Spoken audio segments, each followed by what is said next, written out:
در یک سوی رود مسکو مراسم جشن روز روسیه برپاست و درست آن سوی رودخانه در ساختمان وزارت دفاع احتمالاً فرماندهان روسی سرگرم طراحی عملیاتی برای خنثی کردن ضد حمله ارتش اوکراین هستند. جنگ و جشن، دو واژه متناقض که در یکی غم نهفته است و در دیگری شادی. این حکایت نبردی است بین غم و شادی، جنگی که آمریکا و غرب آتش بیار معرکه آن شدند. برخی برای پاسداشت مدافعان سرزمینشان به جشن آمدند. در جشن روز روسیه یاد سربازانی را که برای دفاع از وطن جان فدا می‌کنند گرامی می‌داریم. برخی نیز از اینجا پیام ایستادگی برای دشمنان خود می‌فرستند. روز روسیه یعنی عشق به میهن، با تمام قوا در برابر دشمنان روسیه ایستاده ایم.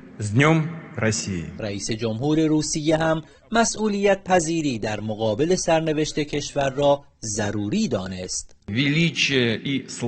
مسئولیت پذیری در قبال سرنوشت میهن پیروزی‌های بزرگی در عرصه نظامی برای ما رقم زده است. اکنون وقت آن است که با همبستگی و عزمی راسخ از سرزمین مادری خود دفاع کنیم. امسال ساکنان شهرهای تازه ملحق شده به خاک روسیه که حالا شهروندان این کشور به شمار می‌روند نیز روز روسیه را جشن گرفتند. در این شرایط اوکراین از چند روز پیش ضد حمله بزرگی را که پیشتر وعده داده بود آغاز کرده.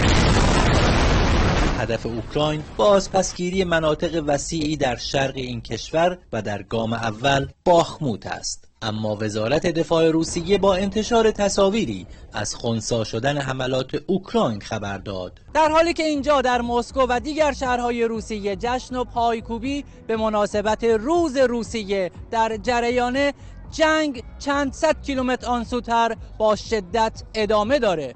اوکراین از پیروزی‌ها و موفقیت‌هاش در ضد حمله اخیر میگه و روسیه اعلام کرده این ضد حملات دفع شده. سید علی دارابی، خبرگزاری صدا و سیما، مسکو.